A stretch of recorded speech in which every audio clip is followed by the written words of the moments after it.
Tansado na ang pwesto ng mga party list group sa balotang gagamitin sa Hatol ng Bayan 2025. Yan ang sentro ng balita ni Luisa Erispe.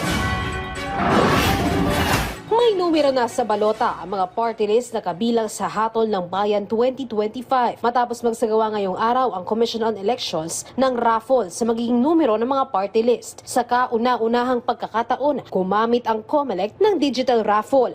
Gamit ang isang local source code, wala pang isang oras, may numero na ang mga party list. Sabi ng COMELEC, ito na ang pinakamaayos na pagra-raffle sa mga numero ng mga party list. Binubunot sa tambyolo yung mga numero at hindi ganito ka-organize. Noong mga panahong yon, ni walang present na mga miyembro ng komisyon.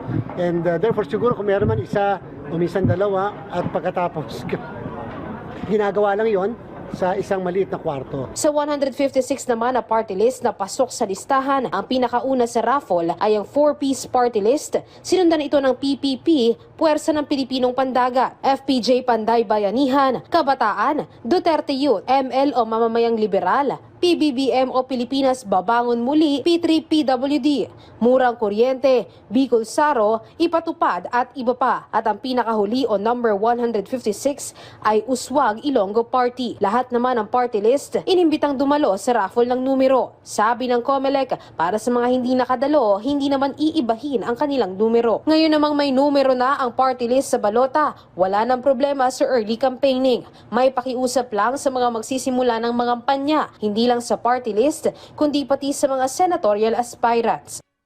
Respeto pa rin natin yung karapatan ng bawat isa sa maayos at maayos na paligid kahit na maaari nag-start na yung iba sa pangangampanya.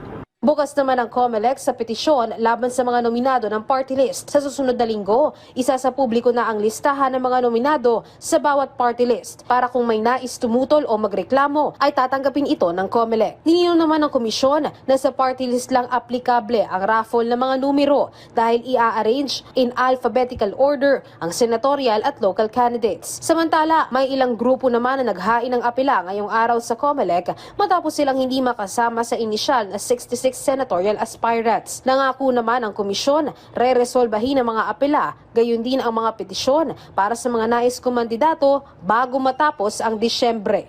Luisa Erispe para sa Pambansang TV sa Bagong Pilipinas.